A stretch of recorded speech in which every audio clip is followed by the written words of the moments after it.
Hello friends, welcome to Finspirations 9. I am Sunil Thakkar.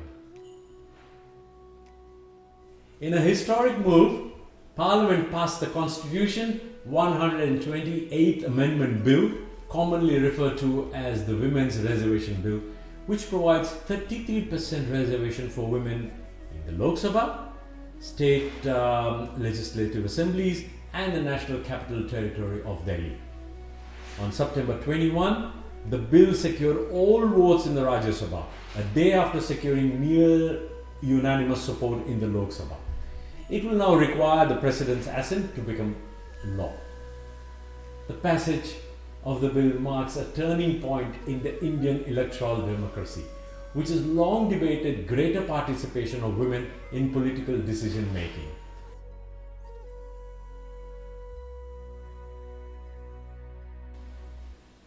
It was indeed a historic day when the Prime Minister Shri Narendra Modi brought in the Nari Shakti Vandan Adhiniyam, as the bill is called, on the auspicious occasion of Ganesh Chaturthi on September 19. Political empowerment of women is rightly perceived as a powerful and indispensable tool for eliminating gender inequality and discrimination. Let me get this straight. Women do not need anyone to give them reservations.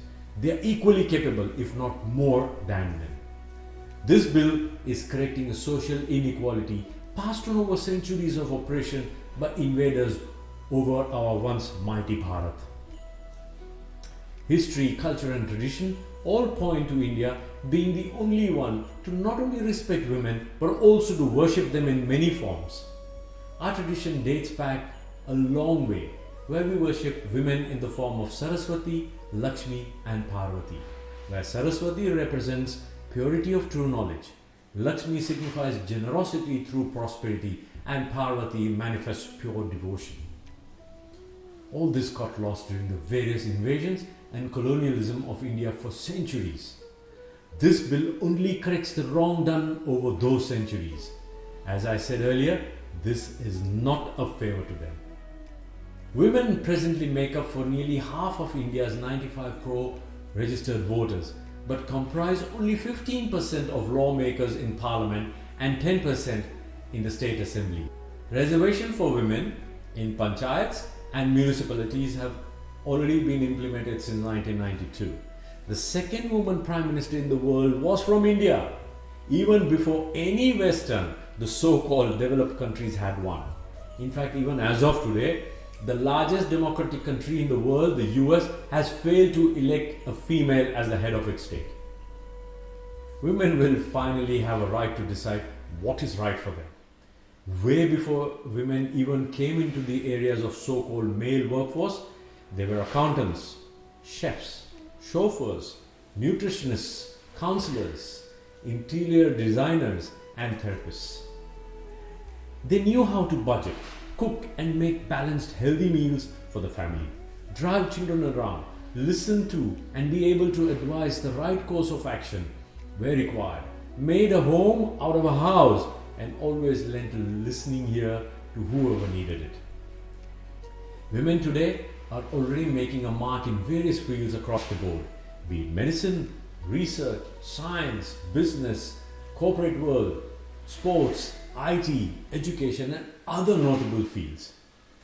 The Nari Shakti Vandan Adhiniyam can potentially only be enacted by 2029 after the census, following a delimitation process.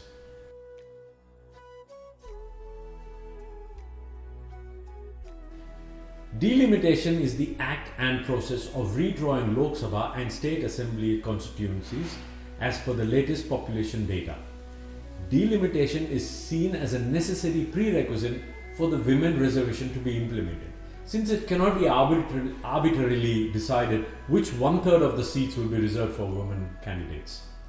The Delimitation Commission is to be led by the retired Supreme Court judge, with the Chief Election Commissioner as an ex officio member and MP and MLAs from all parties as associate members.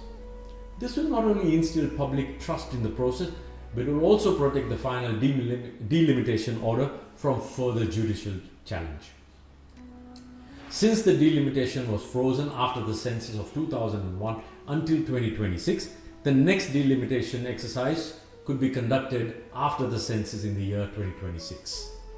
The citizens of India would like to thank the lawmakers of this country who passed this historic bill. It resonates with India's vision of women-led development. Thank you and Jai Hind.